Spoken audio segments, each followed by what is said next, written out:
So I've never housed people before, but I've always worked, for the most part, with the unsheltered population. I either worked it or lived it. I live in another community, and I've done a lot at the encampment. I did a lot of outreach down there and worked at the emergency low barrier shelter. In a typical day, it is ever changing. 9 times out of 10, I don't even start here. I will start at a shelter, or right now I'm currently trying to locate 2 of my participants.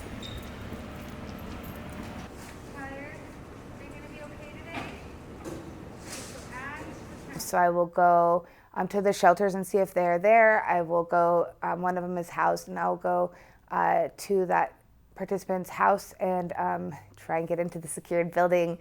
I have another participant who just moved in after 25 years, actually, of being houseless. You know, we have the resource team with Do Good, and they are able to help with so much, but there are things that they don't have when we're ordering furniture, and so I will utilize my own resources. I'll 211, I will go on Facebook, I will do whatever I need to do to kind of try and help get that participant's needs met. I have somebody else who we're applying for SSI.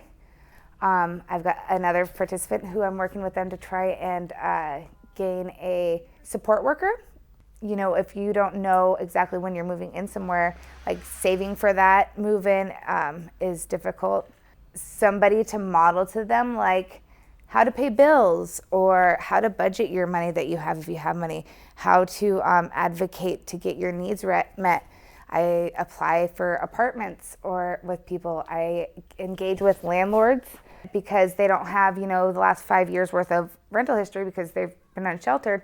A lot of times that will come up, and a letter of reasonable accommodation is definitely very helpful, but that doesn't mean that there's not some hidden biases or some, you know, that come out that deter a landlord from renting to that person, and that just takes a lot of advocacy to try and get them to overlook that. So I have her application and it's completed, but I've been working with her. There's a couple of things. One is she has never been housed before. She has no rental history. She's been in shelter for about a year.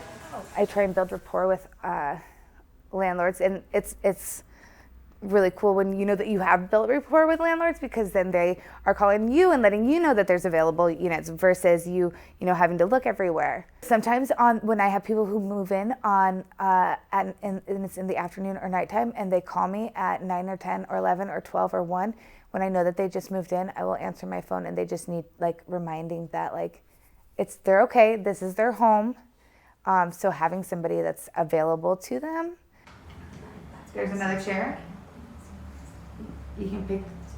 It doesn't look like that we've got 2 of the same chairs. I don't think that I could build the rapport that I do with people if I hadn't lived in a different lifestyle. I've lived through a lot of